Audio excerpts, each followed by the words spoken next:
सारे लोग आ गए, पानी वानी पी के, चाय वाय पी के।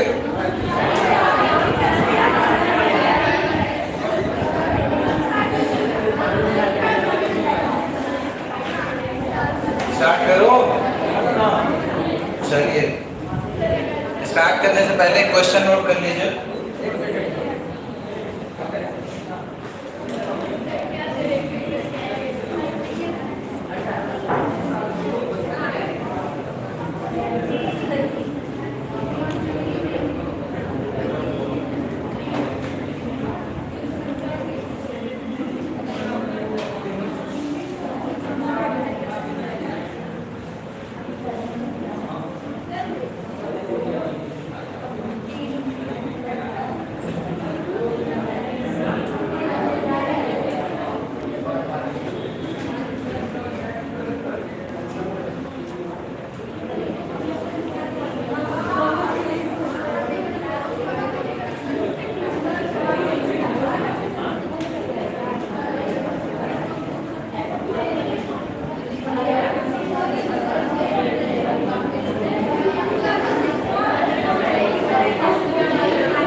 अरे ठीक है, हो गया,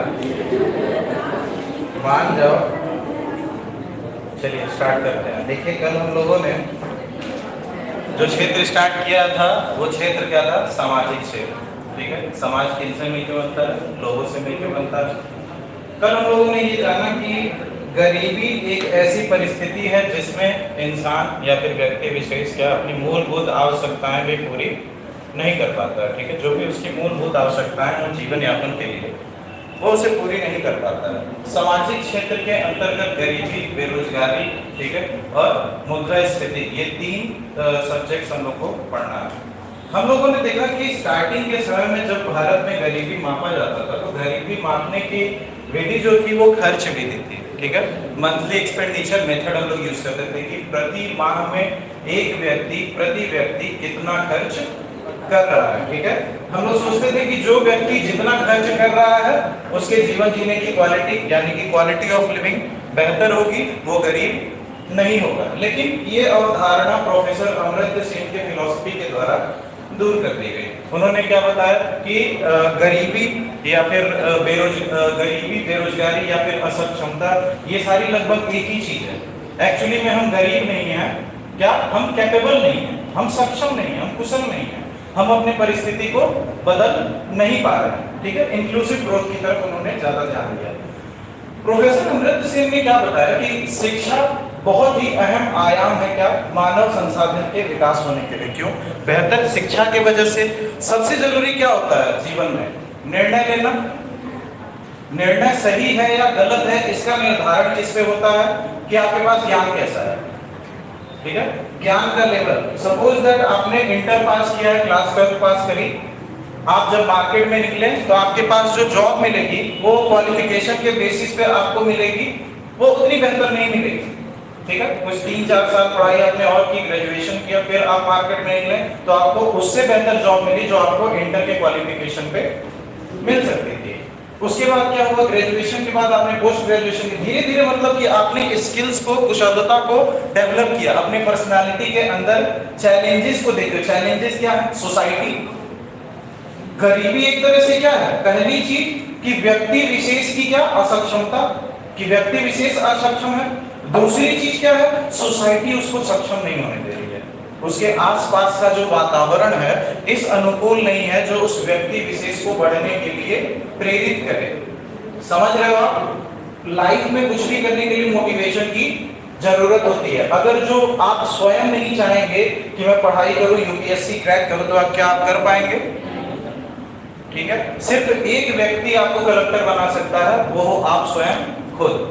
ठीक है, तो जब तक सबसे पहले तो इंट्रिंसिक मतलब आना चाहिए। गरीबी दूर करने के लिए एक व्यक्ति विशेष का साक्षर होना बहुत इंपॉर्टेंट होता है। जैसे ही हमें ज्ञान प्राप्त होता है ना, नॉलेज क्या है, पावर क्या है, 3 चीजें मैंने बताई थी, मनी, पावर, नॉलेज। इन्हीं तीनों की कमी की वजह से गरीबी मैक्सिमम होता है। ठीक है ना? नॉलेज क्या है? Knowledge is power. नॉलेज क्या है? पावर है, ठीक है ना। आपके पास जितना ज्ञान रहेगा उतना ज्यादा आप पावरफुल बनते जाओगे, ठीक है। जैसे कि उदाहरण के लिए नॉलेज पावर किस तरीके से है, जैसे आप बचपन में मैंने ग्रोथ और डेवलपमेंट का कॉन्सेप्ट आपको बताया था, क्या वृद्धि और विकास का। वृद्धि क्या है कि आपका भौतिक रूप से विकास हो रहा है, ठीक है ना। विकास क्या है कि आप आंतरिक रूप से डेवलप हो रहे हो। पहले क्या आप में बहुत जी शरीर बढ़ रहा है तो भौतिक शरीर बढ़ रहा है भौतिक रूप से, और अंदर से आपका इंट्यूशन बढ़ रहा है, मतलब कि जो आप पढ़ाई कर रहे हो आपका नॉलेज बढ़ रहा है, आपकी कुशलता बढ़ रही है। वो क्या है, आपका गुणात्मक रूप से क्या है, विकास है, डेवलपमेंट है, ठीक है। तो गरीबी में जो सबसे पहला प्रकार है ना, वो क्या है, निरपेक्ष गरीबी है। जब भी हम लोग गरीबी की बात करते हैं तो गरीबी में जो सबसे पहला प्रकार होता है निरपेक्ष गरीबी। ऐसे कंडीशन में क्या होता है, 2017 में मैंने आर्टिकल पढ़ा था, ऑलरेडी डिस्कस किया हूं आप लोगों से। एक 5 वर्ष की बच्ची भोजन के बिना प्राण त्याग दी, ठीक है ना। तो हमारे देश का वो मानव संसाधन था, वो व्यक्ति विशेष, और वो क्यों मर गई, क्योंकि उसके पास पब्लिक डिस्ट्रीब्यूशन मेथड से अनाज समय पे नहीं पहुंच पा रहा है। सरकार का क्या कहना है, जो भी बीपीएल वाले लोग हैं, बिलो द पॉवर्टी लाइन, गरीबी रेखा के नीचे वाले लोग हैं, उनको मुफ्त में राशन प्रदान किया जाएगा। ऐसी स्कीम्स होने के बावजूद मार्केट में क्या एक व्यक्ति विशेष बिना भोजन के मर जा रहा है, ठीक है ना। आदिवासी वगैरह आप देखिए, मध्य प्रदेश वगैरह के एरिया में जाइए, विदर्भा रीजन इन महाराष्ट्र, गुजरात, सौराष्ट्र, ठीक है, ये सारे जो एरियाज हैं इसमें क्या है, पुराने ट्राइबल लोग रहते हैं, अनुसूचित जनजाति, उनके पास शिक्षा व्यवस्था नहीं है, प्रॉपर ड्रिंकिंग वाटर नहीं है, उनके पास पर्याप्त संसाधन नहीं है कि वो अपनी आगे आने वाली पीढ़ी को साक्षर भी कर सके। उनकी न जाने कितनी पीढ़ियां ये जान ही नहीं पाएंगी कि वो और बेहतर जिंदगी जी सकते हैं, ठीक है ना। हम आप बहुत ज्यादा लकी हैं कि हमें ये सारी चीजें मिली हैं।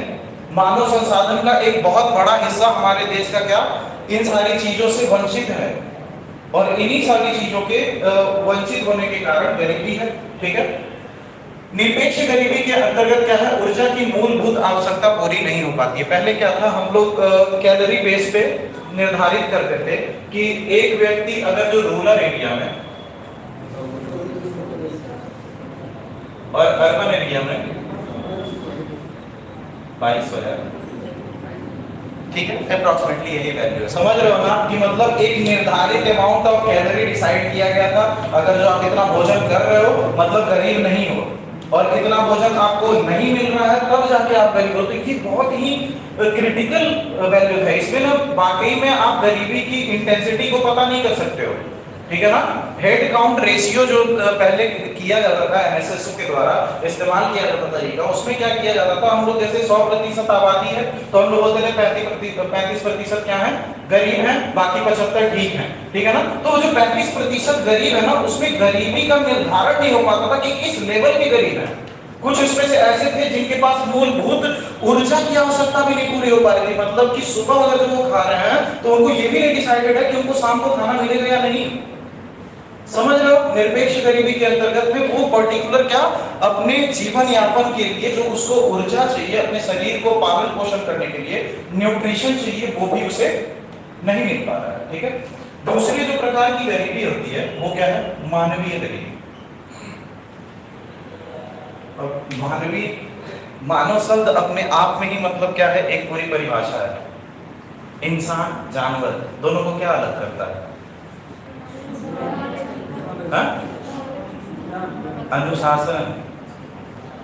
जानवर को ज्ञान नहीं है कि आग के पास जाएगा तो वो जल जाएगा, तो नहीं जाता है। जंगल में आग लगती है, सारे जानवर भागते हैं कि नहीं भागते तरफ, उनको ज्ञान नहीं है। उनकी चेतना में जितना ज्ञान चाहिए उनके पास है। क्या अलग करता है जानवर से इंसानों का कि जो आप ज्ञान जान रहे हो ना उसको अप्लाई कर रहे हो अपने अंदर, जब नॉलेज एप्लीकेशन के अंतर्गत आता है, यही इंसान को जानवरों से अलग करता है। हम क्या है, हमको जो चीज अलग करती है उसको हम लोग बोलते हैं अनुशासन। हमने पर्टिकुलरली कोई चीज जाना कि सड़क के बाएं हाथ से हम चलेंगे तो हमारा एक्सीडेंट नहीं होगा, ठीक है ना। फिर भी जानबूझ के कुछ लोग सीना तान के जो दाहिने हाथ से जाएंगे तो वो तो लड़ेंगे ही। अब समझ रहे हो एक्सीडेंट्स वगैरह क्यों होती है, lack of rules and regulations, नियम कानून की कमी के कारण ही एक्सीडेंट होते हैं। समझ रहे हो आप? तो वही सारी चीजें हैं। तो मानव जीवन मतलब क्या होता है? मानव जीवन मतलब ये कहां से बता रहा है? ये क्वालिटी ऑफ लिविंग से बता रहा है। क्वालिटी में क्या है? शिक्षा और स्वास्थ्य, ठीक है ना? चैप्टर 1 में जब आपने पढ़ा होगा नेशनल इनकम वगैरह, तो एक टॉपिक आया होगा क्या? Human development index. इसके 3 मानक होते हैं। हाँ, जीवन प्रत्याशा और पर कैपिटा इनकम। आप समझ रहे हो? जब मानव विकास सूचकांक की आप बात कर रहे हो, मतलब मानव के विकास की बात हो रही है, जो 3 आयाम उठाए जा रहे हैं, वो देखिए क्या किस चीज से रिलेटेड है? शिक्षा, स्वास्थ्य, जीवन प्रत्याशा। कितना है अभी इंडिया में? 68.7 ईयर्स। मतलब कि एक बच्चा अगर जो भारत में जन्म ले रहा है, भारत के वातावरण में जन्म ले रहा है, तो ये अनुमानित है कि वो 68.7 वर्ष जिएगा ही। समझ रहे हो? जैसी हमारी स्वास्थ्य व्यवस्था, हमारे यहाँ की शिक्षा व्यवस्था, जैसे हमारा कल्चर है, जैसे हमारा सोसाइटी है, जैसी हमारी विविधता है, ठीक है, उसके हिसाब से मानव से जुड़ी, मानव जीवन से जुड़ी, मानव जीवन में जीने के लिए बेसिकली कुछ क्या है? आपके पास लक्ष्य होता है। लक्ष्य प्राप्त करने के लिए आप क्या कुछ पर्टिकुलर एजुकेशन लेते हो, शिक्षा, स्वास्थ्य, लिविंग स्टैंडर्ड, मतलब बेसिक चीजें क्या है? आप खाना तो खा रहे हो इस अवस्था में, लेकिन आप जिंदा नहीं हो, आपके चेतना का विकास नहीं हो रहा, आप ऐसे कोई काम नहीं कर पा रहे हो, अफोर्ड नहीं कर पा रहे हो। अब सपोज दैट क्या है, एक रिक्शा वाला है, उस रिक्शे वाले का बच्चा हुआ, और उस बच्चे को मन है क्या बड़ा होगा कि वो साइंटिस्ट बनेगा। साइंटिस्ट बनने के लिए उसको बीटेक करने की जरूरत पड़ेगी, ठीक है? बीटेक के बाद उसको क्या प्रोफेशनल कोर्स करने की जरूरत पड़ेगी। उसके बाद क्या महंगी से महंगी यूनिवर्सिटी में वो पढ़ाई करेगा? क्या रिक्शा वाला इतना अफोर्ड कर सकता है? नहीं। एक बच्चा जो साइंटिस्ट बनना चाहता था, वो फिर रिक्शा ही चलाते रह जाएगा कि नहीं? समझ रहे हो? एक ड्रीम खत्म हो जाएगा। तो ऐसे बहुत सारे स्किल्स हमारे देश के अंतर्गत इसी तरीके से खत्म हो जा रहे हैं, क्योंकि उनको उनकी मूलभूत आवश्यकताएं पूरी नहीं हो पा रही। ठीक है ना? चेतना का निचले स्तर पे होने का मतलब क्या है? कि आप सर्वाइवल मोड पे हो, जीने खाने के लिए केवल सोच रहे हो। समझ रहे हो? इसमें चेतना के विकास के लिए आप उन चीजों पे खर्च नहीं कर पाते हो जो कि आपके पर्सनालिटी को एनहांस कर सके, आपके पर्सनालिटी में कुछ ऐड कर सके, जैसे कि शिक्षा और स्वास्थ्य। अब जीवन स्तर में अंतर, ठीक है? जीवन स्तर में अंतर से क्या मतलब है? अब जैसे कि शर्मा जी की बेटी की शादी हो रही है, वो दहेज में फॉर्च्यूनर देना है, तो हम मर्सिडीज देंगे, ठीक है? स्टेटस शो के लिए लोग काम करते हैं। वो अगर जो डिवाइस की 10,000 की जींस पहन रहा है, तो हम 15 की पहनेंगे। समझ रहे हो आप? स्टेटस क्यों? आप जिस सोसाइटी में जन्म लिए हो, जिस एनवायरनमेंट में, जिस पर्यावरण में आप रह रहे हो, उस एनवायरनमेंट में सरवाइव करने के लिए आपको कुछ चीजें ना चाहते हुए भी करनी पड़ेगी। समझ रहे हो आप? अगर जो शादी ब्याह का माहौल है, तो आपको ना चाहते हो, आप भंगी की हालत में हो, आप उधार लेकर के खर्च करते हो कि 15 फॉर्च्यूनर जानी चाहिए, भले से 15 लोग एडजस्ट करने के लिए नहीं है। ये क्या हम सोसाइटी के अंतर्गत अपना स्टेटस को, मतलब कि अपना भौकाल मेंटेन करने के लिए बेसिकली कह सकते हो करते हैं। समझ रहे हो ना? तो ये भी एक तरीके है। जब हम सोसाइटी में सपोज दैट मैं क्या हुआ, एक कंपनी के अंदर एम्प्लॉय हुआ, उस कंपनी के अंदर क्या है? मैनेजमेंट की टीम है। किसी भी संस्था में मैनेजमेंट होता है, ठीक है? बीच में क्या होता है? एग्जीक्यूटिव विंग्स होता है, उसके बाद लेबर विंग होता है, ठीक है ना? अब इस कंपनी के अंदर जितने लोग भी, सपोज दैट इस कंपनी को गूगल समझ लेते हैं, तो जितने भी लेबर क्लास के एम्प्लॉयज थे, वो कंपनी की तरफ से उनको क्या 2 BHK फ्लैट, एक कार, ठीक है, प्लस सैलरी दी गई है जीवन यापन करने के लिए। जो लोग एग्जीक्यूटिव डिपार्टमेंट में थे, उनको क्या एक बंगलो, एक कार, ठीक है, और उसके बाद जीवन यापन करने के लिए सैलरी प्रोवाइड की जा रही है। और जो लोग मैनेजमेंट सेक्शन में पर्टिकुलरली, उनको क्या एक हैंडसम सैलरी प्रोवाइड की जा रही है, एक अच्छी सैलरी दी जा रही है, प्लस 2 कार उनको दी जा रही है, उनके फैमिली के लिए, उनके बच्चों के लिए स्वास्थ्य शिक्षा की व्यवस्था दी जा रही है। क्यों? क्योंकि इसके पास क्या है? आइडिया है। समझ रहे हो ना? ये जो आइडिया देगा, उसके बदले में हम ये सारी चीजें। क्या हुआ कि एक दिन पार्टी में ये तीनों गए, ये वाला और ये वाला। क्या हुआ? कंपनी का जो मेन मालिक था, ओनर, इन तीनों को पार्टी में बुलाया कि ठीक है भैया, कंपनी का बहुत सारा प्रॉफिट हुआ है, सारे लोग सर सवर के शाम को पार्टी में आएंगे। पहले क्या हुआ, लेबर क्लास औरत बहुत सारे ऐसे सीना वीना तान के बढ़िया अपनी कार से कि मैं फलाना किसी टीसीएस कंपनी में काम करता हूँ, मेरी हैंडसम सैलरी है, मैं बाकी आम नागरिकों से ऊपर हूँ। वो कार में बैठेगा, जाएगा, पार्टी में उतरेगा, जैसे ही वो पार्टी में पहुंचेगा वो देखेगा गेट पे एक दूसरी मर्सिडीज लग रही है। ये बेचारा क्रेटा लेकर के गया तो मर्सिडीज लग रही, वो अपनी क्रेटा उठाएगा, साइड कर लेगा, भैया तुम लगा दो। समझ रहे हो ना? जैसे ही वो मर्सिडीज से अभी दूसरा व्यक्ति उतर रहा है, ये एग्जीक्यूटिव डिपार्टमेंट वाला, तुरंत ये मैनेजमेंट वाला पीछे से आता है हेलीकॉप्टर से। और पार्टी के अंदर आप बताओ, तीनों को एक समान महत्वता दी जाएगी? तीनों अलग अलग तरीके से पर्सनैलिटी इंफीरियर फील करेंगे कि मैं कहीं ना कहीं से कम हूं। ये जो भावना आपको अभाव महसूस कराती है, ये भी गरीबी है। इसी को बोलते हैं रिलेटिव पॉवर्टी। अब क्या है, दिवाली में बगल के पड़ोसी का बच्चा 500 रुपए का पटाखे फोड़ रहा है तो मैं 600 का फोड़ूंगा, वो 1 बजे तक फोड़ा। तो ये प्रतिस्पर्धा होती है, बेसिकली क्या मानव का नेचर है, इसी में वो खुशी ढूंढता है। ठीक है ना? वो चाहता है ना मैं जो भी करूं उसमें बेस्ट करूं। हर कोई, चाहे वो गलत ही क्यों ना हो। एक क्रिमिनल चाहता है क्या, वो सबसे बेस्ट क्रिमिनल हो। तो एक नेता चाहता है वो सबसे बेस्ट नेता, एक चोर चाहता है एक सबसे बेस्ट चोर बने। वैसे ही तुम लोग एक अच्छे आईएएस ऑफिसर बनना। आगे देखते हैं। और क्या कहा गया है कि जिस हिसाब से गरीबी को डिवाइड किया गया है, पहले क्या ऊर्जा की आपूर्ति नहीं हो रही है तो आप क्या निरपेक्ष रूप से गरीबी है, जीवन के मूलभूत आवश्यकताएं, मतलब आपको भोजन तक नहीं मिल पा रहा है। जैसे कि ये रोड पे आप देखते हो भीख वगैरह मांगने वाले लोग, ठीक है, बेगार वगैरह जो रहते हैं, उनके पास ना कोई रोजगार है, न ही उन्हें रोजगार करने की इच्छा है, समझ रहे हो आप, न ही उनके जीवन का कोई मकसद है, न कुछ। उनको क्या है, बस वो जाएंगे, सामने हाथ फैलाएंगे, 2 रोटी भर का हो गया, खाए पिए सो गए, टाइट मामला। ठीक है ना? उन लोग के पास कभी कभी क्या है ना कि ऊर्जा की भी आपूर्ति नहीं हो पाती। कभी कभी क्या लोग ऐसे झाड़ के निकाल देते हैं, हटो भाई यहाँ से निकलो, नहीं देंगे हम तुम्हें। समझ रहे हो?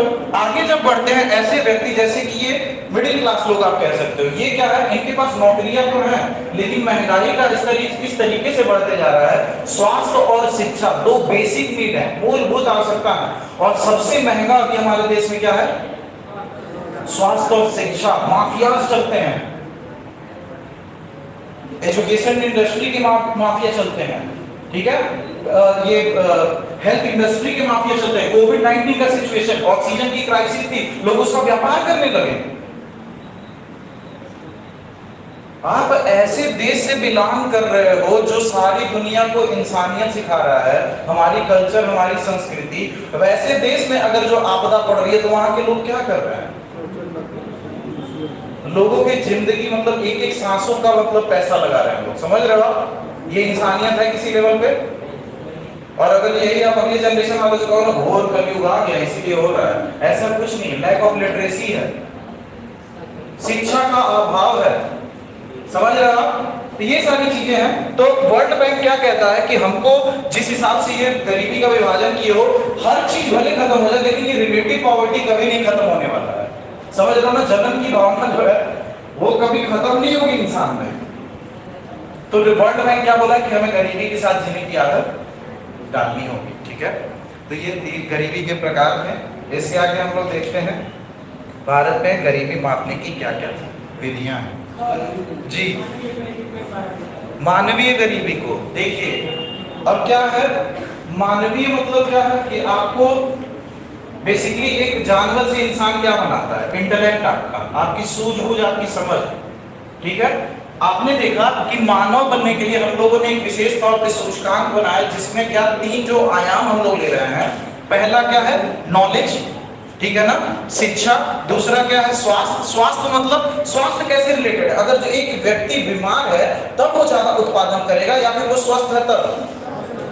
ऑब्वियस सी बात है कि वो अगर जो पीड़ित नहीं रहेगा तब वो ज्यादा बेहतर दे देगा। अभी मुझे लेक्चर देना है, मुझे फीवर हो जाए, क्या मैं उतना बेहतर आपको लेक्चर दे पाऊंगा जितना मैं स्वस्थ रूप से दे पाऊंगा? ठीक है, मेरी प्रोडक्टिविटी बढ़ जाएगी अगर जो मैं स्वस्थ रहूंगा। तो स्वास्थ्य किस चीज से रिलेटेड? आपके फिजिकल फिटनेस से। ठीक है, दूसरी चीज क्या है? ज्ञान। अगर जो आपके पास नॉलेज है, आपके पास ज्ञान नहीं है तो आप निम्न कामों में बिजी रहोगे, आप लोगों के बारे में सोचते रहोगे, ये ऐसा है, वो वैसा है, वो वैसा है। लेकिन जैसे ही आपके पास नॉलेज हो जाएगा ना तो आप लोगों के बारे में डिस्कस नहीं करोगे, आप आइडियाज डिस्कस करोगे कि फ्यूचर में यार ना अर्थव्यवस्था में ये बदलाव आ जाएगा ना तो शायद हो सकता है गरीबी मिट जाए हमारे देश में। आप अपने दोस्त से पूछोगे, ये नहीं पूछोगे कि अरे यार इंस्टाग्राम पे कल क्या पोस्ट कर रहे थे ना, आप अपने दोस्त से यही पूछने में बिजी रहोगे, अरे यार मेंस में अगर जो इकोनॉमिक डेवलपमेंट के ऊपर क्वेश्चन आ जाएगा और उसमें अमर्त्य सेन जी की फिलॉसफी के बारे में पूछा जाएगा तो अपन लोग क्या लिखेंगे? समझ रहे हैं आप? तो क्या जो स्मार्ट ब्रेन रहता है, मिडिल क्लास जो ब्रेन रहते हैं, वो हमेशा लोगों को डिस्कस करते हैं, लोगों के बारे में, ये ऐसे बोल दिया, शर्मा जी ऐसे बोल दिया, वर्मा जी ऐसे बोल दी, समझ रहे हो आप? इन्हीं सारी चीजों में परेशान है। लेकिन जो स्मार्ट लोग हैं ना वो आइडियाज डिस्कस करते हैं, समझ रहे हो? तो आइडियाज पे फोकस करिएगा। गरीबी अगर जो वाकई में मिटाने, तो ये सारे आयाम लेने का मतलब, सबसे पहले हम लोग जब गरीबी नापते थे ना, तो हमारी गरीबी नापने की 2 विधि होती थी। एक क्या, आय के बेसिस पे हम लोग करते थे कि क्या जिसका इनकम ज्यादा है वो बेहतर करेगा, एक की इनकम 25,000 है, एक की इनकम 30,000 है, तो हम सोचेंगे जिसकी इनकम 30,000 वो बेहतर जिंदगी जिएगा। लेकिन हमको ये पता चला कि आय जिसकी अधिक है, अगर जो क्वालिटी वाले एरिया पे नहीं निवेश कर रहा है तो उसके अधिक आय होने का भी कोई मतलब नहीं है। अब वो 30,000 कमा रहा है, 25,000 की पी रहा है, 5,000 सिर्फ अपनी पत्नी को दे रहा है क्या घर चलाने के लिए, वो कभी जीवन में आगे बढ़ेगा नहीं। एक है जो 25,000 को अपने 25,000 को 5 हिस्सों में बांट दिया, 5,000 अपने बच्चों के शिक्षा स्वास्थ्य के लिए, 5,000 अपने घर के मेंटेनेंस के लिए, 5,000 रुपए ईएमआई ताकि वो नया घर खरीद सके, 5,000 रुपए का सेविंग के तौर पे ताकि बुरे वक्त में काम आ सके। आप समझ रहे हो? तो ये व्यक्ति कौन करेगा? जो समझ रहे हो ना, जो साक्षर होगा। रिक्शा वाला तो यही सोचेगा चलो 500 मिला 300 की लगाता हूं, उसके बाद फिर भारत माता की जय। देखिए गरीबी पहले आय से, उसके बाद क्या विधि निकाली गई? खर्च विधि। खर्च विधि में क्या? MPCE, NSSO वो संस्था है जो कि भारत में गरीबी मापने का काम करती थी। इसका मापदंड क्या था? MPCE, monthly per capita expenditure, मतलब प्रति व्यक्ति कितना खर्च कर रहा है अपने जीवन के ऊपर, क्वालिटी ऑफ लिविंग के ऊपर, ठीक है ना? ये विधि का इस्तेमाल किया जाता था NSSO के द्वारा, ठीक है? इसको कौन सा बोलते थे? खर्च विधि बोलते थे स्पेसिफिक, ठीक है? अब अलग अलग जो विधियां हैं, तेंदुलकर विधि वगैरह, ये सारी चीजें हम लोग एक एक करके, ये क्वेश्चन लिखा, गरीबी क्या है, ठीक है? गरीबी के प्रकार क्या है, और प्रोफेसर अमर्त्य सेन के बारे में जाके विकिपीडिया खोलिएगा, गूगल करिएगा कि उनकी इकोनॉमिक्स में पर्टिकुलरली क्या क्या काम है, ठीक है ना? और उनके काम के ऊपर 2-2 लाइन एक्सप्लेन करिएगा, ठीक है? सोसाइटी डिमांड अप्रोच अगर जो आप पढ़ रहे हैं तो उसमें समाज की आवश्यकताएं किस तरीके से समझी जाएंगी, इसके ऊपर भी एस्पेक्ट आप लोग डालिएगा, ठीक है? चलिए इसको रुक जाओ, बचा है क्या?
चलिए देख लेते हैं इसको। भारत में गरीबी मापने की विधि लास्ट टाइम कब मापा गया था? 2011 और 12 में। जो डेटा हमारे पास है वो 2011 और हाँ जी हाँ हाँ हाँ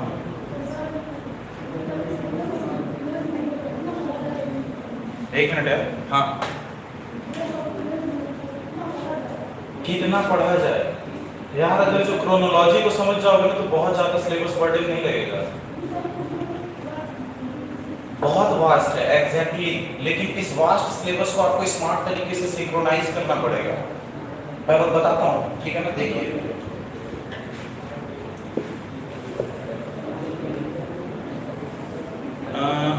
इधर डिस्कस कर लेते हैं, ठीक है? यूपीएससी जो है बोला जाता है कि बहुत वास्ट सिलेबस है। Everything come behind the sun is UPSC syllabus. मतलब सूरज के किरणों के नीचे जो भी आता है वो सब यूपीएससी का सिलेबस है, लेकिन ऐसा कुछ है नहीं, ठीक है ना? यूपीएससी को बस केवल एक स्मार्ट कैंडिडेट चाहिए जिसको समझ हो, किसकी? सोसाइटी की समझ हो, ठीक है ना? जो मानव के फीलिंग्स को समझ सके, जो अपने आप में ईमानदार हो। आप समझ रहे हो? पॉलिटी, हिस्ट्री, सोसाइटी, ये सारी चीजें नहीं चाहिए। मैं आपको बता रहा हूं क्यों। यूपीएससी उसका 3 स्टेज है, pre,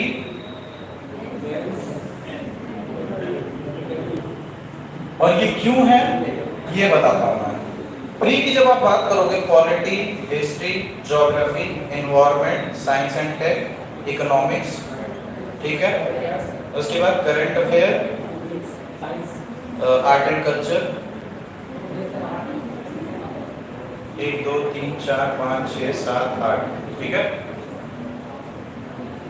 ethics, IR, internal security, disaster management, social issues, interview. समझिएगा, ध्यान से सुनना। प्रीलिम्स क्यों कराती है यूपीएससी? क्योंकि जब प्रीलिम्स होता है ना, इसको देने के लिए लगभग जो भीड़ रहती है 15 लाख से 20 लाख की रहती है। सिर्फ प्रीलिम्स क्यों होता है? कचरा छांटने के लिए। जैसे कि मैं बता रहा हूं क्या, अब इसको प्रीलिम्स को समझने के लिए आपको क्या जानना होगा? सारे क्रोनोलॉजी को। सबसे पहले क्या स्टार्ट हुआ? साइंस एंड टेक से आप जब स्टार्ट करोगे तो आपको पता चलेगा कि कैसे इस ब्रह्मांड का निर्माण हुआ, यूनिवर्स। सबसे पहले बता रहा हूँ, साइंस एंड टेक जब आप पढ़ोगे आपको पता चलेगा फिजिक्स, केमिस्ट्री, बायो क्या है, ये शरीर कैसे बनी है, ये दुनिया कैसे बनी है, पेड़ पौधे, ये सारी चीजें क्या है, टेक्नोलॉजी क्या है, science, space and research centre क्या है, इसरो क्या है, कम्युनिकेशन सैटेलाइट वगैरह क्यों यूज होती है। आप समझ रहे हो? साइंस जब आप पढ़ोगे तो आपको बेसिक चीजें पता चलेगी। उसके बाद क्या है, साइंस जानने के बाद आप एनवायरनमेंट को उठाओगे, ईवीएस। ईवीएस आपको किस चीज की जानकारी देगा कि जहां पे आप रह रहे हो, जिस वातावरण में पर्टिकुलरली, उसको आपको कैसे हैंडल करना है। ईवीएस के बारे में आपको बहुत ज्यादा नॉलेज नहीं रखना है, बस केवल एनवायरनमेंट को इस तरीके से देखना है कि जो भी नई नई डेवलपमेंट हो रही है विज्ञान और प्रौद्योगिकी की मदद से, वो किस तरीके से हमारे पर्यावरण को नुकसान पहुंचा रहा है। आप समझ रहे हो? Environment impact assessment.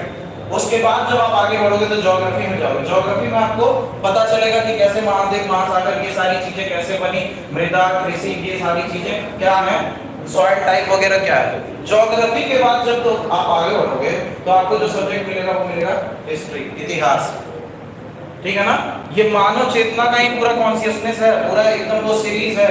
हिस्ट्री है, हिस्ट्री पढ़ोगे तो आपको पता चलेगा कि आज तक क्या होते आया है, ठीक है ना?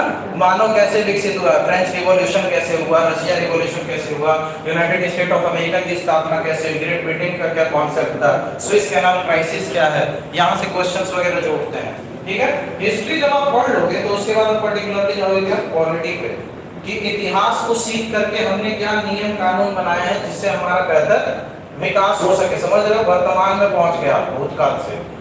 अब पॉलिटी के बाद जो आप सब्जेक्ट प्रेफर करोगे वो क्या है? इकोनॉमिक्स, ठीक है? उसके बाद इन सारे मॉड्यूल को अमलगमेट करके, मतलब कि जो जो चीजें हैं वही करंट अफेयर है, इनसे रिलेटेड जो भी न्यूज में चल रहा है वही करंट अफेयर है। आर्ट एंड कल्चर क्या है? वो अपने आपकी संस्कृति सभ्यता के बारे में, ठीक है ना? तो मेनली इतना पोर्शन है। अगर जो ये आपके 5 मेन क्या है, geography, history, polity, economics and science and tech को हटा के तो ज्योग्राफी, हिस्ट्री, पॉलिटी, इकोनॉमिक्स, इस 4 सब्जेक्ट पे अगर जो आप कंप्लीटली कमांड करते हो तो आप 40% अचीव कर चुके हो। प्रीलिम्स का कट ऑफ कितना बनता है? 55% से आज तक कभी भी ऊपर नहीं बना है। 40% आप बेसिक स्टडीज से निकाल सकते हो। बचा आपके पास क्या? Current affair, art and culture और क्या? Science and tech. इन 3 सब्जेक्ट से क्या आप 15 क्वेश्चन नहीं अचीव कर सकते हो? कर सकते हो, ठीक है। प्रीलिम्स की बात हो गई। अब प्रीलिम्स में जो जाते हैं ना छठे, वो लगभग अगर जो मान लीजिए 10,000 लोग चुने गए प्रीलिम्स में, ठीक है ना। तो मेंस में क्या होता है? मेंस में बेसिकली यहाँ पे आपका चेक किया जाता है क्या?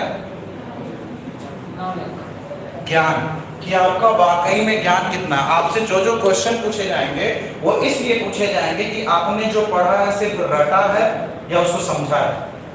समझ रहे हो? अगर जो आप बेहतर तरीके से समझ रहे हो तो आपकी आंसर राइटिंग बेहतर होगी, राइटिंग स्किल बेहतर होगी। आप क्या चीजों को ज्यादा तरीके से समझ के बहुआयामी उत्तर लिख सकते हैं। यूपीएससी को बहुआयामी लोग चाहिए यार, जो एक जगह बैठ के चारों तरफ सोचे। मेरे जिले में जो क्या है, एससी एसटी चाहे जो ये लोग हैं, निम्न तबके के लोग हैं, इनके कल्याण के लिए ये करना है। पंचायती राज इंस्टीट्यूशन को ऐसे देखना है, ठीक है ना। रेवेन्यू कलेक्शन हमारे देश के लिए इस तरीके से होना चाहिए। एक जिले के अंदर इंफ्रास्ट्रक्चर डेवलपमेंट होना चाहिए, ट्रांसपोर्ट से। एक आईएएस ऑफिसर को दुनिया भर का काम होता है। आप समझ रहे हो? आपको सिर्फ यूपीएससी दिख रहा है क्वालिफाई करना, यूपीएससी के बाद क्या है? आपके ऊपर वो जो जिम्मेदारी मिलने वाली है ना, वैसा कैंडिडेट चाहिए किसको? यूपीएससी को। समझ रहे हो? सबसे पहले आपको पर्सनैलिटी बनना पड़ेगा जो यूपीएससी को क्वालिफाई करेगा। तो मेंस में आपके कॉन्सेप्चुअल फ्रेमवर्क को चेक किया जाता है। और इसमें क्या चेक किया जाता है इंटरव्यू में? Decision making, emotional intelligence, leadership quality. वहां पे किसी भौकाली बंदे को नहीं ढूंढते हैं वो लोग एक लीडर को ढूंढ रहे हैं, एक ऐसा व्यक्ति जो पूरे जिले को एक दिशा दे सके। समझ रहे हो ना? आईएएस ऑफिसर बनने के लिए आपको इस काइंड ऑफ माइंडसेट की जरूरत पड़ेगी। और माइंडसेट सबसे ज्यादा इंपॉर्टेंट चीज होती है। कभी भी ये मत सोचना सिलेबस बहुत ज्यादा वास्ट है। जब आप पढ़ोगे ना, पहली बार जब आप सारी किताबें पढ़ोगे तो आपको लगेगा यार मैं पिछले 6 महीने से पढ़ रहा हूं, मेरा सिलेबस ही नहीं खत्म हुआ। दूसरी बार जब आप पढ़ोगे तो उसको खत्म करने में 3 महीने बस रहेंगे। और तीसरी बार जब आप खत्म करोगे ना, तो आपको पता चलेगा कि 8 किताबों को आपने 80 पन्नों में समेट दिया है। और ये कैसे होगा? प्रैक्टिस से होगा। समझ रहे हो? सिलेबस तो इतना ही है, आपको बनाना है इतना, ठीक है। तो इसमें घबराना नहीं, और बहुत इंपॉर्टेंट की चीज नहीं है। ये वही सारी चीजें हैं जो आप लोग को सीखना है। अरे यार पॉलिटी सीखोगे तो तुम शक्तिशाली हो जाओगे, तुम्हें अपने मौलिक अधिकारों के बारे में पता रहेगा, टीपीएसपी पता रहेगा, कल होगे सूचना का अधिकार का इस्तेमाल कर सकते हो, सिटीजन चार्टर का इस्तेमाल कर सकते हो। ज्योग्राफी पढ़ोगे, नहीं कुछ बने तो खेती तो कर लोगे, पता रहेगा सॉइल टाइप क्या है, क्या क्या मुझे नई टेक्नोलॉजी का इस्तेमाल वगैरह करना है, ठीक है। समझ रहे हो आप? अरे वो भी नहीं पढ़े, इन्वायरमेंट पढ़ोगे ना, बागानी कर लेना, एग्रो फॉरेस्ट्री कर लेना, एनिमल हस्बेंड्री कर लेना। समझ रहे हो? जब यूपीएससी मैं करना स्टार्ट किया था ना, तो जब वो लोग बोले आईएएस इतना बड़ा होगा कि मैं कहा यार क्या है क्या, मैं इसको जानूंगा। मैं कहा दुनिया का सबसे अमीर आदमी कौन है? एलन मस्क, वो तो एक आईएएस ऑफिसर नहीं है। दुनिया का सबसे इंटेलिजेंट आदमी कौन है? आइंस्टीन, वो भी एक आईएएस ऑफिसर नहीं था।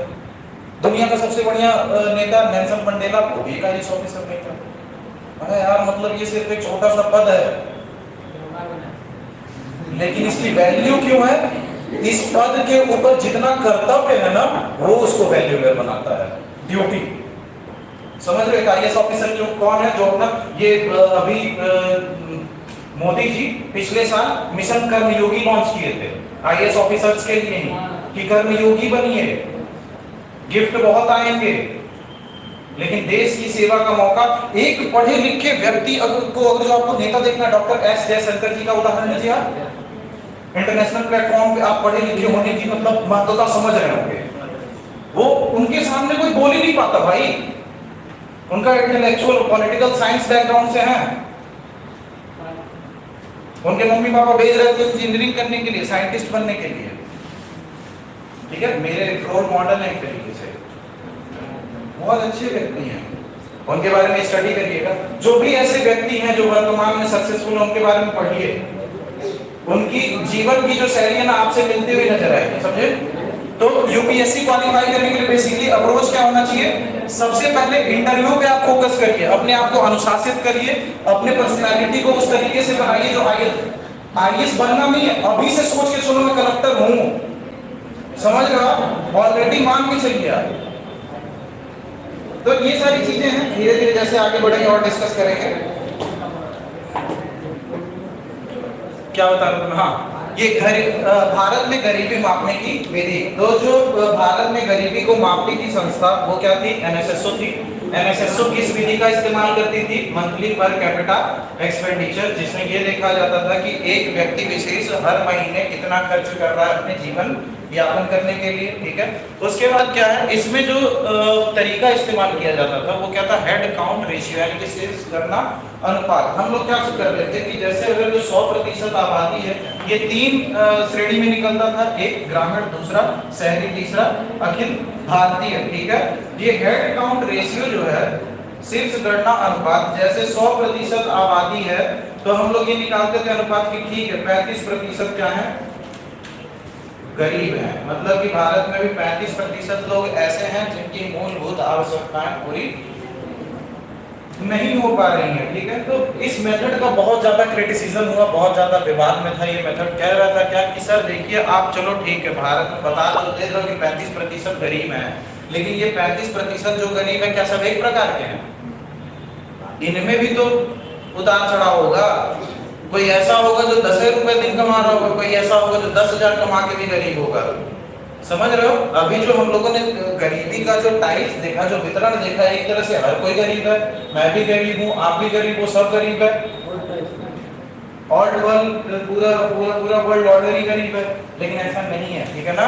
तो यहाँ पे क्या बताया गया कि सर यहाँ पे आप गरीबों की संख्या तो पर्टिकुलरली बता रहे हो हेड काउंट रेशियो में, लेकिन आप ये नहीं बता रहे हो कि गरीबी की तीव्रता कितनी है, हर एक व्यक्ति कितना गरीब है, उसको कितनी एड की जरूरत है। अगर जो आपको पता रहेगा कि किसको आपकी कितनी आवश्यकता है, उसी हिसाब से तो आप काम करोगे। अब आपका दोस्त ही बोलेगा यार कल जरा मुझसे मिल लेना, तो आप कल जाके मिल लोगे।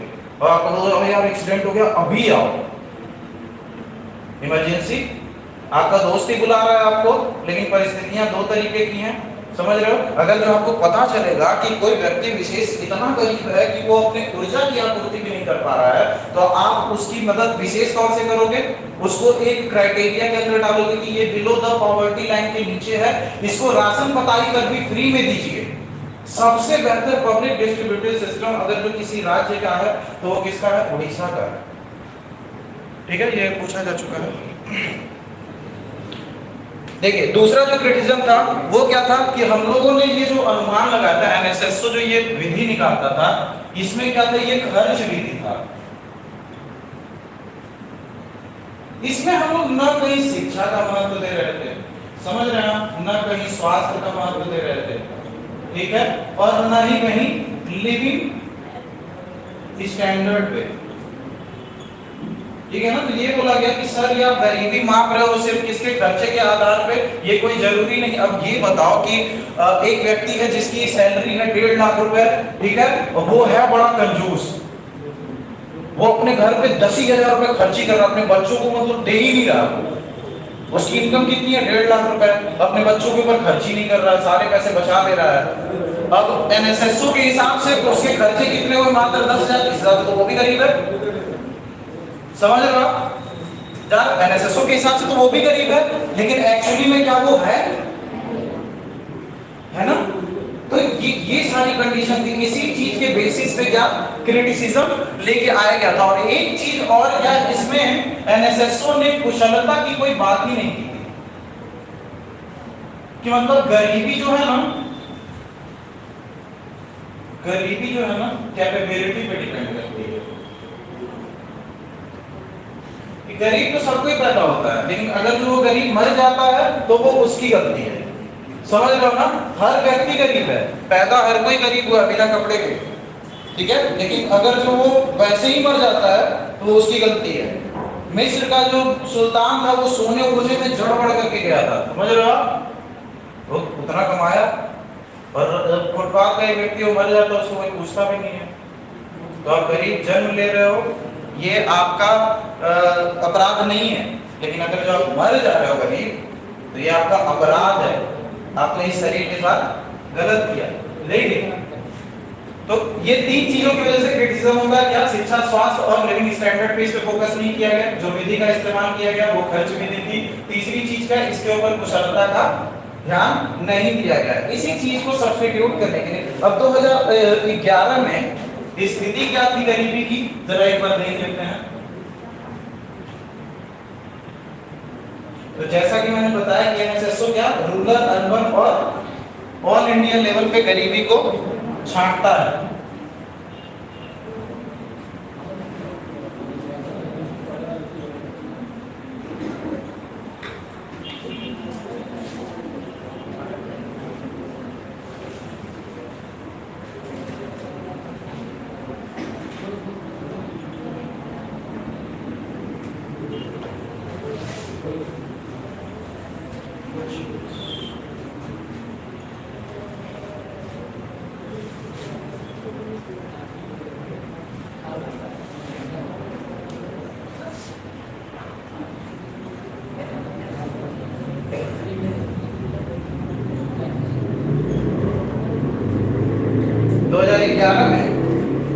एनएसएसओ के जो डेटा थे उनके अकॉर्डिंग से जो रूरल एरिया थे उनकी मंथली कम पर कैपिटा एक्सपेंडिचर कितनी थी, 816 रुपए।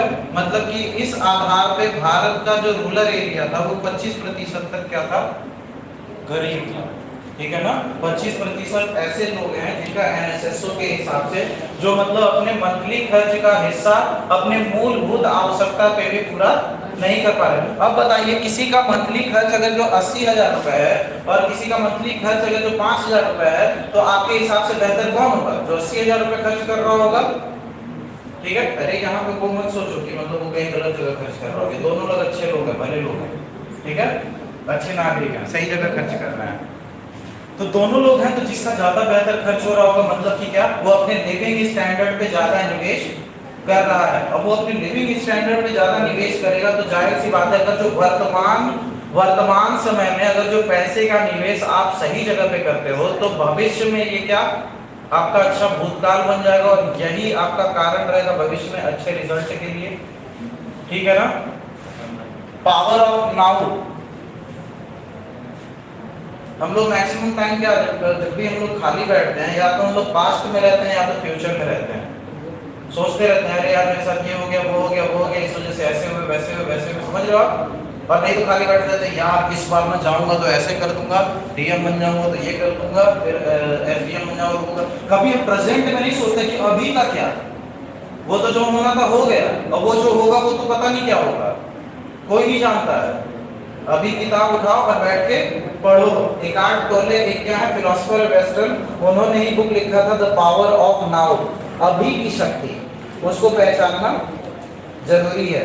दूसरी चीज जो है वर्ल्ड बैंक के द्वारा, ये कब हुआ था 2011 और 12 में, किसके द्वारा निकाला गया था, एनएसएसओ के द्वारा। क्या बताया गया कि रूरल एरिया में कितनी है पॉवर्टी 25.7 और क्या अर्बन एरिया में मंथली पर कैपिटा एक्सपेंडिचर 1000 है और गरीबी कितनी है 3.7 और पूरे इंडिया में जो गरीबी का लेवल है वो कितना है 21.9।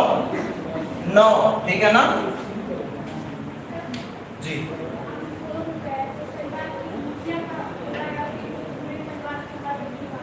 नहीं नहीं नहीं, per capita, monthly per capita, हर व्यक्ति के लिए, एक व्यक्ति के ऊपर जितना खर्च हो रहा है, मतलब एक परिवार में अगर जो 10 लोग हैं, ठीक है ना, तो 10 के ऊपर, समझ रहे हो आप, ये सारी चीजें हैं। अब क्या आगे वर्ल्ड बैंक के डेटा को देख लेते हैं कि वर्ल्ड बैंक ने क्या कहा था पर्टिकुलर कि 2011 में।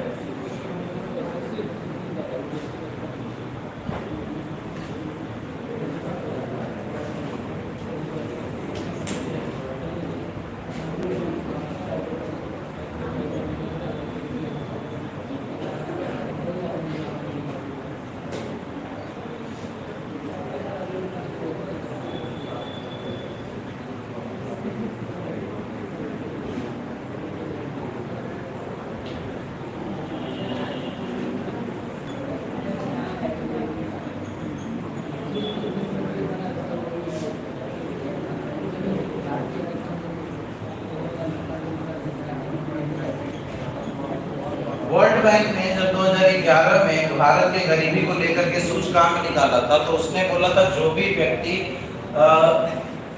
$1.90 पर डे अपने कमाई में से खर्च करता है वो व्यक्ति गरीब नहीं है, और जो इतना खर्च नहीं कर पाता मतलब कि $1.90 अपने ऊपर खर्च नहीं कर पाता है वो व्यक्ति क्या गरीब है। ठीक है, तो ऐसे लोगों की कितनी प्रतिशत है, पॉवर्टी रेशियो कितनी है, ठीक है 12.4%। अगला जो सूचकांक निकाला गया है उस जी आरबीआई पॉवर्टी नहीं नापता है भाई, ठीक है। अब क्या हुआ, एनएसएसओ के द्वारा क्या होता है, ये जब डेटा निकाला जाता था उसके बाद एक नई टेक्निक आई थी, क्या, तेंदुलकर विधि जी।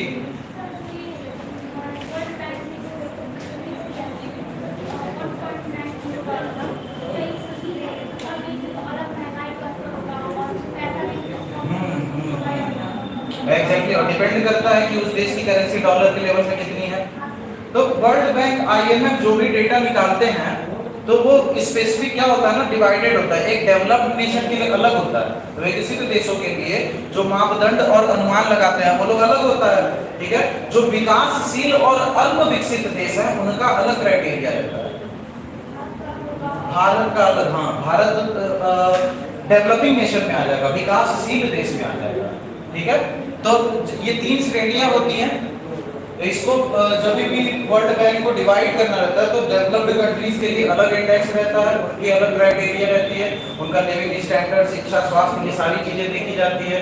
हम लोग यहाँ यानी कि अल्प विकसित देशों में लोग बहुत ज्यादा अपने कंफर्ट लेवल पे खर्च नहीं कर सकते। अब आप ये सोचोगे कि एक बांग्लादेशी व्यक्ति जकूजी में बैठ के नहाने के लिए सोचेगा, या फिर एक पाकिस्तानी व्यक्ति ये सोचेगा कि हेलीकॉप्टर से मैं डेली टहलूं, तो ये संभव नहीं है, क्योंकि उसके देश में चाय तक पीने के पैसे नहीं है, ठीक है ना। तो स्टैंडर्ड ऑफ लिविंग नेशन के अर्थव्यवस्था के ऊपर भी डिपेंड करता है, ठीक है ना।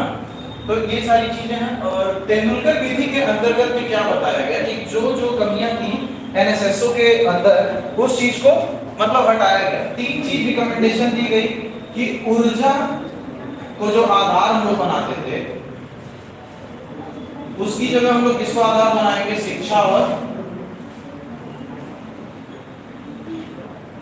स्वास्थ्य, ठीक है, सबसे पहले रिकमेंडेशन। दूसरी चीज क्या है, जो हम लोग रूरल और अर्बन को अलग अलग देखते हैं,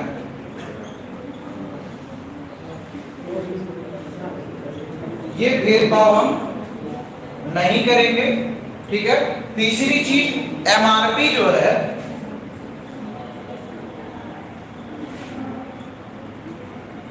खाद्य पदार्थों के लिए 30 दिन की अवधि रहेगी, शिक्षा स्वास्थ्य के लिए 365 दिन, ठीक है। एनएसएसओ के द्वारा जो डेटा निकाला जाता था खर्च के आधार पे निकाला जाता था, तेंदुलकर कमेटी ने सुझाव दिया कि सर जो आप ऊर्जा को आधार बना रहे हो उसकी जगह क्या शिक्षा और स्वास्थ्य को आधार बनाओ। दूसरी चीज रूरल और अर्बन को जो आप अलग अलग क्राइटेरिया में कर रहे हो उन दोनों को एक क्राइटेरिया में करो, क्योंकि अगर जो आप ही भेदभाव करोगे तो नागरिक किस तरीके से विकसित होगा, ठीक है। तीसरी चीज क्या है, एमआरपी बेसिस पे। एमआरपी आप समझ रहे हो, प्रिंटेड रेट रहता है, रेफरेंस रेट रहता है। क्या एमआरपी का मतलब कुछ निश्चित सीमा, एक्सपायरी डेट वगैरह रहती है कि इस समय तक वो सामान वैल्यूएबल है, इसके बाद वैल्यूएबल नहीं है। तो खाद्य पदार्थों के लिए ये सीमा हम लोगों ने 30 दिन के लिए दी थी। और क्या शिक्षा और स्वास्थ्य संबंधित जो कमोडिटीज थे उनके लिए 365 दिन, ठीक है ना। आगे बढ़ते हैं।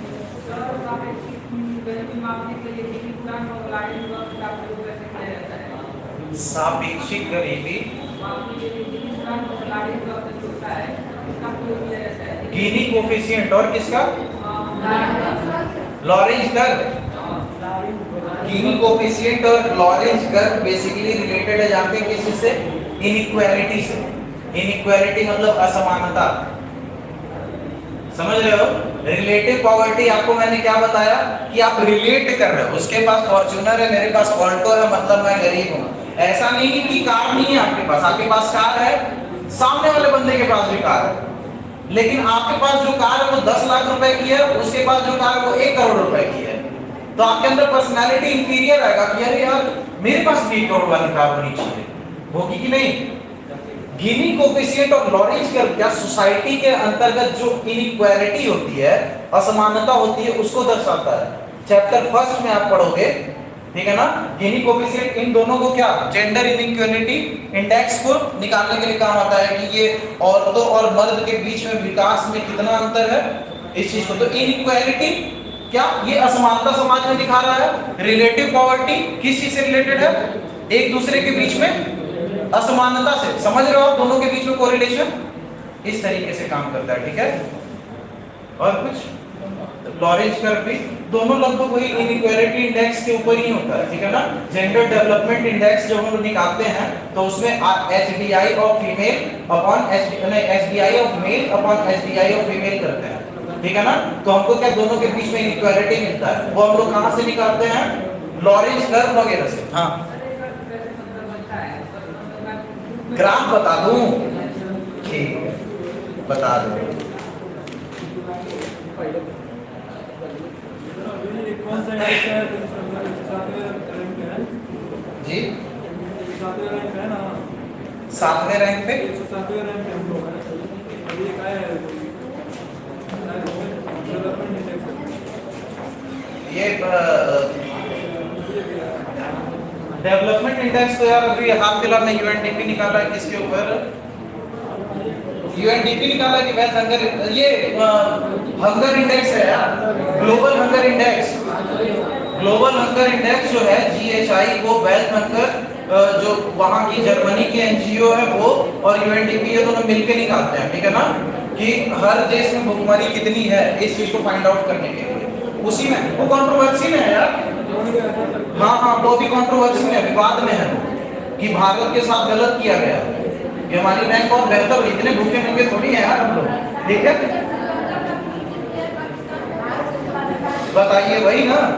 तो आप सोचिए, मतलब उसमें जो रैंकिंग की गई है ना, वो पुराने मापदंडों के आधार पर की गई है। नहीं, तो ये मोदी जी बोले हैं कि ये कंट्रोवर्शियल है, ठीक है ना? मोदी जी तो सर बोलेंगे, मोदी जी तो बोलेंगे, तो सरकार बनानी है। मतलब 30,000 तो निकालते हैं वो। हाँ, वही ग्लोबल हंगर इंडेक्स के ऊपर ही एक दिन डिस्कस करता हूँ इसको, ये इंटरेस्टिंग टॉपिक है। YouTube पे मेरी इसके ऊपर वीडियो मिल जाएगी आपको, 2017 के करंट अफेयर में होगा, ठीक है? ग्लोबल हंगर इंडेक्स देखिए कहाँ थे, कहीं तो थे। हाँ, MPI multi dimensional poverty index. अब देखिए ये सारे जब तरीके हो गए तो फिर क्या United Nation Development Organization Oxford Poverty and Human Development Initiative के साथ मिल करके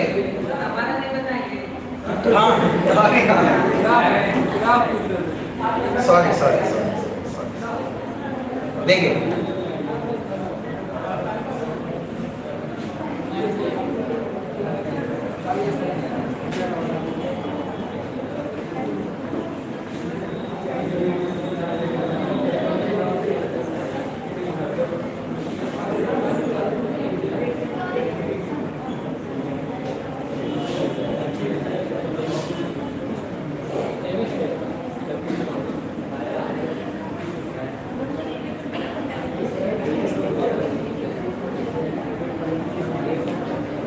कहां से आया दिमाग में तुम्हारे पे अचानक से है?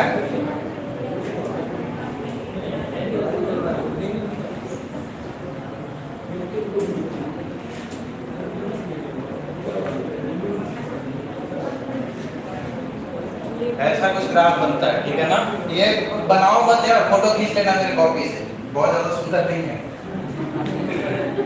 ठीक है? देखो इसमें क्या है ना, इसमें ये जनसंख्या को हम लोग रखते हैं एक साइड पे, ठीक है? जनसंख्या, ठीक है ना, पॉपुलेशन, और एक साइड क्या हम लोग आय को रखते हैं, ठीक है ना? ये जो बीच में लाइन है ना, ये लाइन ऑफ इक्वालिटी बोलते हैं, समता की लाइन, ठीक है ना, जो बताती है कि बराबरी। समता की लाइन किस तरीके से, जैसे जैसे जनसंख्या बढ़ रही है वैसे वैसे उनका आय भी बढ़ रहा है। आप देख रहे हो ना, ये क्या है, दोनों को रिलेटेड है, लाइन ऑफ इक्वालिटी। अब जब भी समाज में इनइक्वालिटी आएगी, असमानता आएगी, उस कंडीशन में क्या होगा कि जनसंख्या तो बढ़ेगी मगर आय नहीं बढ़ेगी। समझ रहे हो ना, किसी भी अर्थव्यवस्था के अंतर्गत जनसंख्या बढ़ रही है मगर आय नहीं बढ़ रही है। और क्या क्या होता है इंडिया के कंडीशन में, स्पेसिफिकली मैं बता रहा हूं, हमारे यहाँ इतनी असमानता क्यों है, क्योंकि हमारे यहाँ जो ग्रोथ और डेवलपमेंट हो रही है ना, वो जॉबलेस हो रही है, लोग बेरोजगार, हमारे डेवलपमेंट हो रही है लेकिन लोग फिर भी बेरोजगार है। आप सोचिए यूपी ट्रिपल एससी जैसे वैकेंसी निकाल रही है, 37 लाख लोग सिर्फ अप्लाई कर रहे हैं, अभी उसमें न जाने कितने ऐसे बेरोजगार हैं जिनको इच्छा ही नहीं कि वो रोजगार प्राप्त करें। बेरोजगारी आएगा, बेरोजगारी आएगा, बहुत इंटरेस्टिंग किस्म के बेरोजगार आपको मिलेंगे। यहाँ पे पहुंचते हैं, देखिए इनइक्वालिटी ग्राफ कर्व जो होता है ना, लॉरेंज कर्व क्या होता है, इसके अंतर्गत ये लाइन ऑफ इक्वालिटी है। जैसे जैसे समाज में असमानताएं बढ़ती हैं ये ग्राफ बनते रहता है।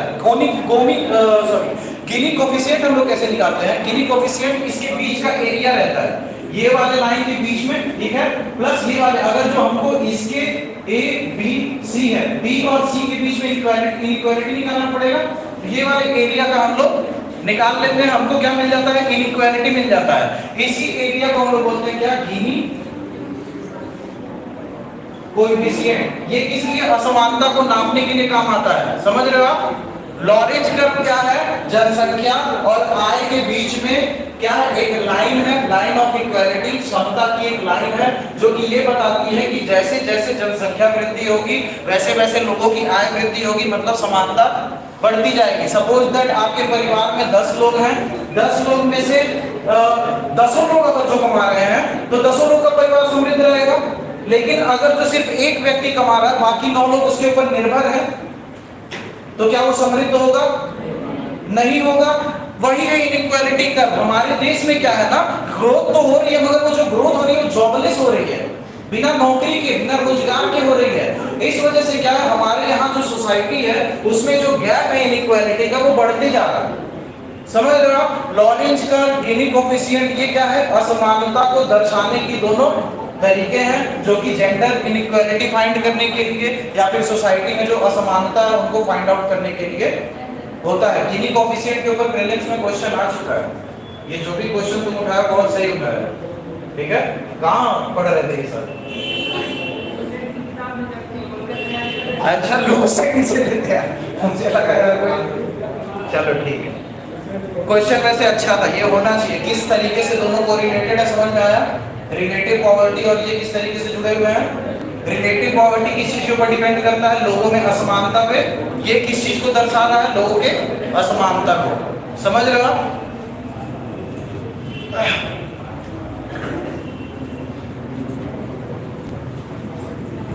डेढ़ घंटे लेकिन हैक्टिक हो जाता है, नहीं लगातार सुनते सुनते, इंटेंस लेक्चर एकदम। इसीलिए क्या है सर कि थोड़ा सा लिखवा के दिया कीजिए, बीच में थोड़ा सा सांस लेने की फुर्सत मिल जाएगी। नहीं कोई नहीं तो ऐसा किया करो ना कि मतलब आधा पौन घंटा पढ़ लिया करो, फिर कुछ पूछ लिया करो मुझसे, कम्युनिकेशन हो जाएगा, मनोरंजन हो जाएगा, फिर आधा 1 घंटा पढ़ लेंगे, समझ रहे हो आप। इससे बोर भी नहीं होगे, बॉन्ड भी बना रहेगा और लिखना भी नहीं पड़ेगा, समझ रहे हो ना। क्योंकि लिखवाने अगर मैं बैठ जाऊंगा ना तो फिर पता चलेगा 50 की जगह 100 लेक्चर में खत्म होंगे, क्योंकि देना तो सब कुछ है यार। मैं चाह रहा हूँ इकोनॉमिक्स से जो 17-15 क्वेश्चन आ रहे हैं तो उसमें से कम 13-14 आप अटेम्प्ट करके आओ, ठीक है, प्रीलिम्स के अंतर्गत, और मेंस में तो एक भी नहीं छोड़ के आओ, ठीक है ना। तो आगे बढ़ते हैं हम लोग। अगला जो है वो क्या है, MPI।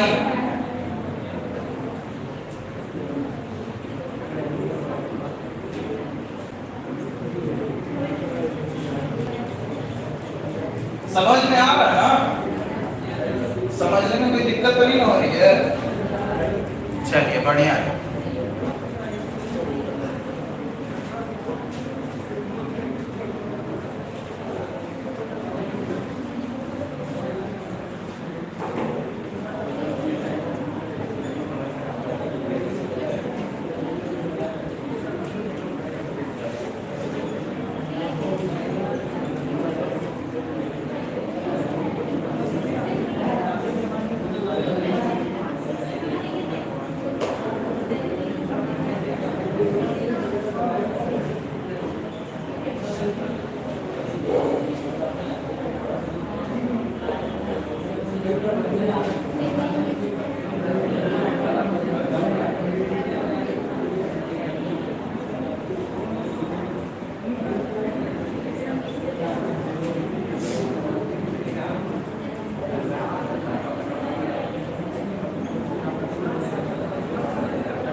चलिए देखिए 2010 में क्या हुआ, जब ये सारे प्रोफेसर अमर्त्य सेन जी की फिलॉसफी जब आई, तो उसके आधार पे यूनाइटेड नेशन डेवलपमेंट ऑर्गेनाइजेशन किसके साथ मिलकर OPHI Oxford poverty human Development initiative, ये दोनों मिल करके एक सूचकांक का आविष्कार किए जिसको क्या नाम दिया गया, MPI multi dimensional poverty index. Multi dimensional मतलब बहुआयामी गरीबी सूचकांक, मतलब कि एक ऐसा गरीबी सूचकांक जो बहुत सारे आयामों से क्या है रिलेटेड है, ठीक है ना। बहुत सारे आयाम किस चीज से, जैसे जो मानक है इसके वो कुछ इस प्रकार है। पहले क्या निकलता था 2010 के पहले HPI ह्यूमन पॉवर्टी इंडेक्स,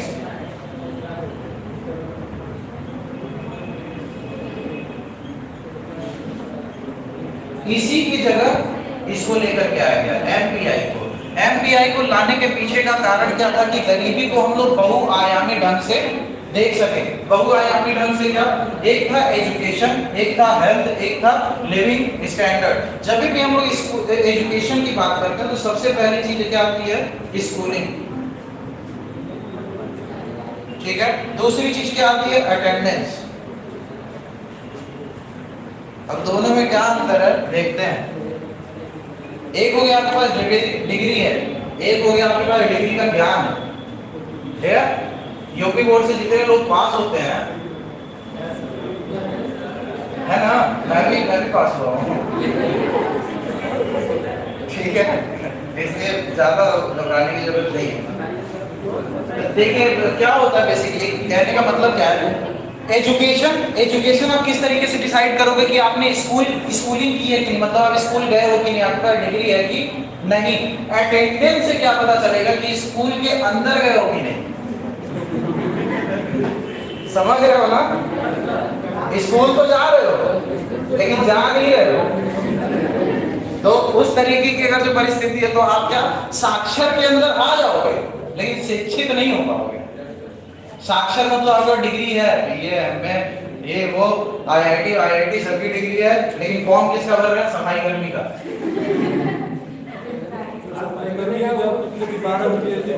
बताओ 12 PhD सफाई कर्मी के फॉर्म है, क्या मतलब सही है, ये अल्प रोजगार के अंदर आ जाएगा। जितनी उसकी कुशलता है उतना उसको रोजगार ही नहीं मिल पा रहा है। तो आप समझ रहे हो ना। देखो स्कूलिंग अटेंडेंस क्या है, आपने शिक्षा प्राप्त की है, आपने अच्छी शिक्षा प्राप्त की है, ठीक है। हेल्थ में जब हम लोग आते हैं सबसे पहले क्या आता है, चाइल्ड मोर्टेलिटी रेट, मतलब कि बच्चा जन्म के समय में कहीं मर तो नहीं न जा रहा। आप देखो एक बच्चा है वो जन्म लेते समय मर जा रहा है, वो जीडीपी वगैरह में कुछ कंट्रीब्यूट कर पाएगा नहीं, तो चाइल्ड मोर्टेलिटी रेट बहुत ज्यादा इंपॉर्टेंट हो जाती है।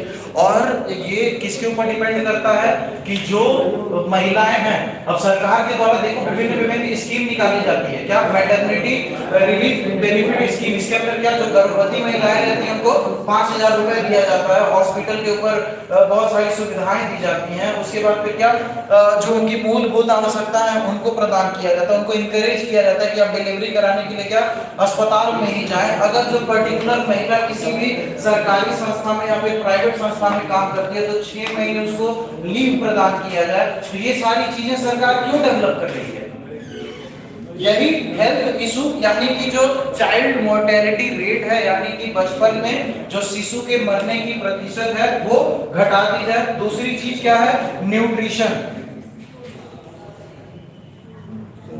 जो प्रसूति होती हैं यानी कि प्रेग्नेंट वुमेन्स होती हैं उनको आयरन की गोली, ठीक है, डिफरेंट और सारी चीजें प्रदान की जाती है।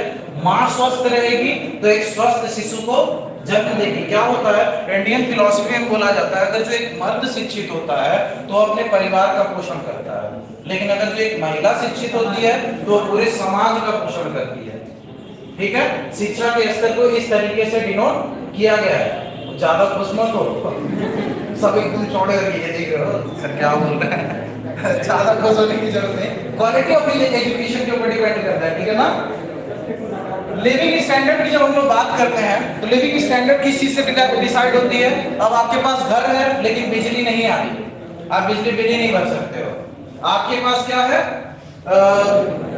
ड्रिंकिंग वाटर नहीं है, मतलब कि क्या है, आप राजस्थान वगैरह में कहीं रह रहे हो, आपके पास पैसे भी हैं फिर भी आप अफोर्ड नहीं कर पा रहे हो, ठीक है, बहुत ज्यादा महंगा है। तीसरी चीज क्या है, कुकिंग फ्यूल, सब्सिडी प्रोवाइड करी जाती थी एलपीजी पे। क्यों करी जाती थी? ताकि गरीबी को मिटाया जा सके। मूलभूत आवश्यकता है कि खाना पकाने के लिए ईंधन चाहिए, ठीक है ना। मतलब लिविंग स्टैंडर्ड किस चीज से होगी, आपके पास बेसिक नीड होनी चाहिए, प्लस जो आप जिस भी पर्यावरण में रह रहे हैं ना, वहां पे आप इज्जत के साथ रह सके। इज्जत के साथ कैसे रहोगे कि अगर जो सब सामने वाला फॉर्च्यूनर में चल रहा है तो हम भी फॉर्च्यूनर में चले, तभी तो बराबरी लगेगा। समझ रहे हो ना? सामने वाला का जो बेटी के शादी में 50 लाख रुपए खर्च कर रहा है तो हम भी 50 लाख खर्च करें। तब सामने वाले का बेटा अगर जो इंजीनियरिंग करने गया है तो हमारा भी बेटा इंजीनियरिंग करने जाना चाहिए। स्टैंडर्ड मेंटेन कर रहे हैं हम। उसने तिलक में 10 लाख खर्च किया तो हम 20 लाख खर्च करेंगे। स्टेटस की वो की बात आ जाती है, ठीक है। हाँ यार आजकल यही इज्जत है, शो ऑफ भी है। ये तुम समझ रहे हो ना, पढ़ लिए हो ना, जाके बात बोल मत। ये सारी जितनी बातें मैं करता हूँ यही भूल के जाना, बाहर जाके मत करना। अकेले बैठ के सोच लेना, बाहर जाके किसी को मतलब पागल घोषित कर देगा तुम्हें। बड़े समाज सेवी हैं, राष्ट्रभक्त हैं, समझ रहे हो? बहुत ज्यादा आइडियल नहीं बनना है किसी के भी सामने। अभी ताजा ताजा पढ़ रहे हो हिस्ट्री पॉलिटिक्स, ये वो तो अंदर से बड़ा फूट रहा होगा, है ना।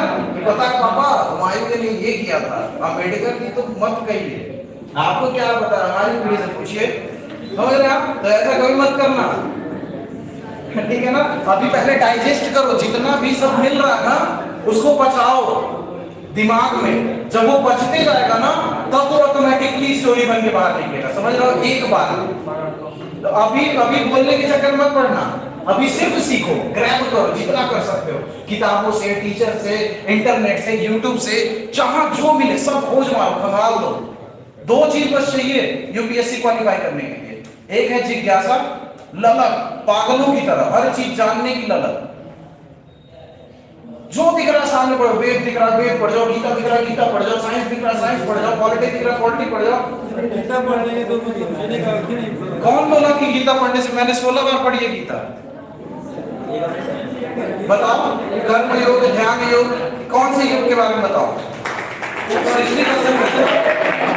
वो बोल रहा है ना सर, आप अगर गीता पढ़ लेंगे, गीता पढ़ लेंगे ना तो संसार मोह को त्यागना पड़ेगा। ये गलत कहा गया है। नहीं, बिल्कुल। जैसे ही आप गीता पढ़ोगे ना आपको पर्पस ऑफ लिविंग पता चलेगा।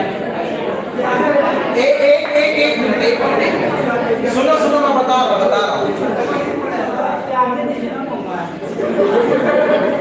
सुनो कल मैंने क्या बताया था कि हिंदू फिलॉसफी में टर्म है काम, अर्थ, धर्म, मोक्ष। भगवत गीता वही सीरीज है, काम कर्म योग के द्वारा बताया गया है कि आप करो, अटैच मत हो। इसका कॉन्सेप्ट समझते हो? इसके ऊपर पूरी साइकोलॉजी लिखी जा चुकी है न्याय चीजन न्याय के द्वारा। फ्लो जो बता रहा था मैं कल, पूरा का पूरा कर्म योग है। ध्यान योग की आप बात करोगे, मेडिटेशन, पतंजलि का योग सूत्र, समझ रहे हो आप? सिर्फ आप कुछ फिजिकल एक्सरसाइज करके अपने ब्रेन की न्यूरोलॉजी चेंज कर सकते हो, और ये एग्जैक्टली मैंने किया है। ये दिन के ऐसे ही बैठे हैं, जितनी चीजें मैंने पढ़ी है उस चीज को मैं मैक्सिमम चीजें कोशिश किया हूं कि मैं अपने पर्सनैलिटी में अप्लाई कर सकूं। अगर ये लिखा है कि ब्रह्म मुहूर्त में उठने से कुछ पॉजिटिव फीलिंग आएगी आपके बॉडी में, तो मैं उठा हूं, और ये लिटरली आपको करना पड़ेगा। समझ रहे हो आप? सिर्फ ये कहने से नहीं होगा, जब तक नॉलेज एप्लीकेशन में नहीं आएगा। इतने सारे सब्जेक्ट्स, इतने ज्यादा, आप कह रहे थे ना सिलेबस बहुत ज्यादा बड़ा है, नहीं, सिलेबस तो बड़ा है लेकिन कॉन्सेप्ट बड़ा छोटा है। इसका कॉन्सेप्ट जो समझ गया ना, पूंजी ताला कितने बड़े बड़े होते हैं, लेकिन चाबी बड़ी सिंपल सी होती है। चाबी बढ़िया खोज लिए ना, खोल डालोगे। समझ गए? मल्टीपल पॉवर्टी इंडेक्स के अंतर्गत ये क्या बताया गया, ये जो 3 आयाम है, अगर जो किसी भी व्यक्ति के पास ये 1/3 हिस्सा नहीं है, मतलब कि अगर जो अपनी आपूर्ति का इसका 1/3 हिस्सा नहीं निवेश कर पा रहा है इन सारी चीजों पे, मतलब कि एमपीआई के हिसाब से वो गरीब है। ठीक है ना? मल्टीपल पॉवर्टी इंडेक्स के हिसाब से वो क्या है? गरीब है। अभी इस इंडेक्स के हिसाब से भारत में जो गरीबी का अनुपात है वो 55.3% है। ये लेटेस्ट डेटा है, इसके द्वारा बताया गया। उसके बाद से अभी तक गरीबी के ऊपर कोई विशेष नहीं दिखा है। ठीक है, फटाक से एक टॉपिक डिस्कस कर लेते हैं कि गरीबी का अंत हम लोग किस तरीके से कर सकते हैं, गरीबी का समापन कैसे कर सकते हैं। तो एक चीज होती है जिसको बोलते हैं trickle down effect.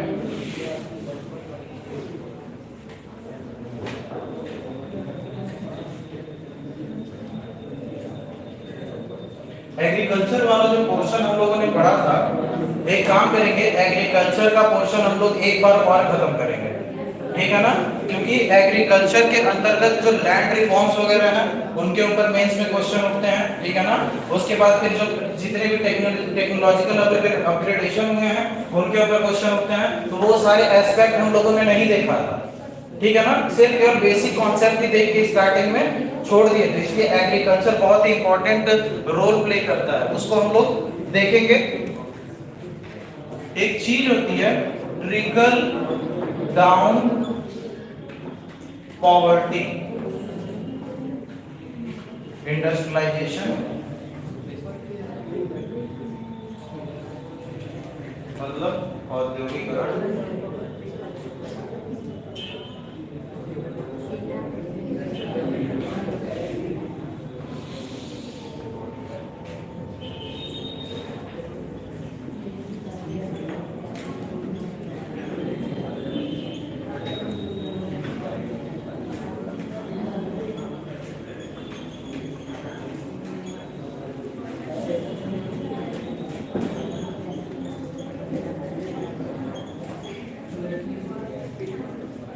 Bhagavad Gita पढ़ के लोग संत इसलिए बन जाते हैं ना, क्योंकि जो उसका इंटरप्रिटेशन है वो बड़ा खतरनाक है, वो जो लोग किया है ना वो संत बना देता है लोगों को। लेकिन पर्टिकुलरली अगर जो कृष्ण जी ने कहा है उस पर ध्यान दो यार। नहीं सर, उसमें 2 लाइन है ना, तुम क्या लेके आए फिर क्या लेके जाओगे, यार वो सब यार पता है, वो सब बेस ही नहीं है, कॉन्सेप्ट ही नहीं है भगवत गीता का। भगवत गीता में क्या समझाया गया है, साइंस और स्पिरिचुअलिटी, जो कि कौन बताया था, स्वामी विवेकानंद।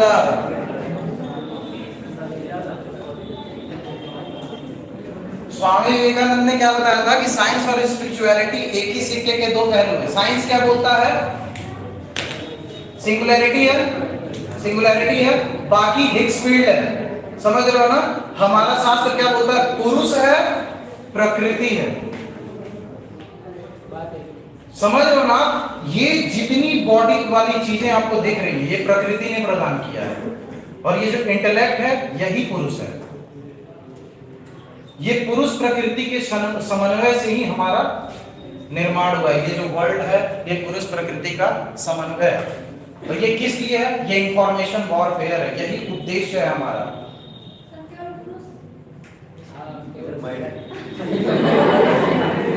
महिला क्या है, प्रकृति का डिनोशन है, दो ही चीज है, प्रकृति और पुरुष, ठीक है ना।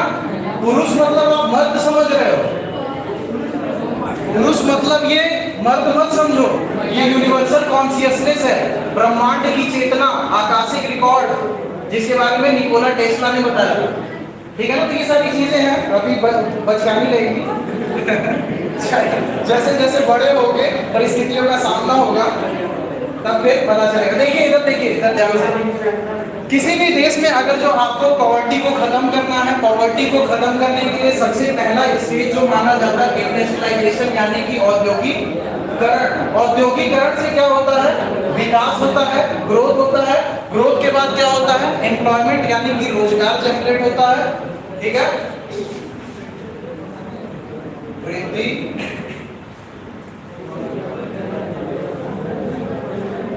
रोजगार, आय, मूलभूत आवश्यकताएं। ये मैं किस लिए डिस्कस कर रहा हूं ना, गरीबी मिटाने के लिए एक मेथड का इजाद किया गया था जिसको बोला गया था ट्रिकल डाउन।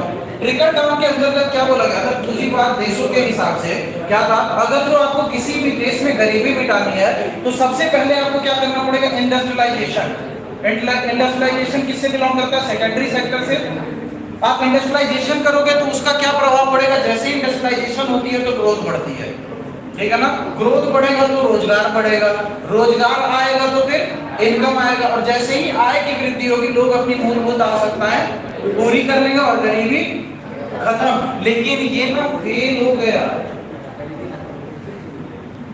इसकी जगह हम लोगों ने ट्रिकल अप का फॉर्मूला अपनाना ज्यादा बेहतर समझा, मतलब कि बॉटम टू टॉप अप्रोच, ठीक है ना।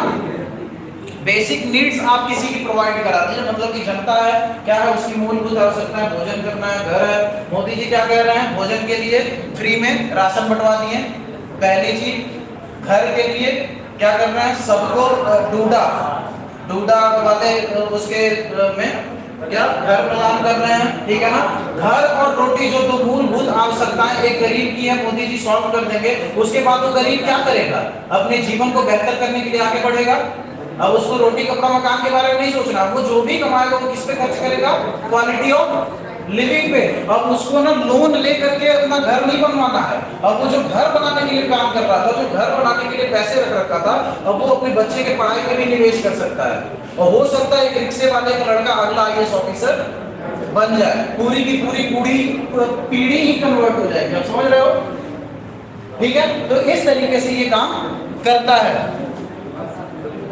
रहने देते हैं वरना हैंग करने लोग, इसको बंद कर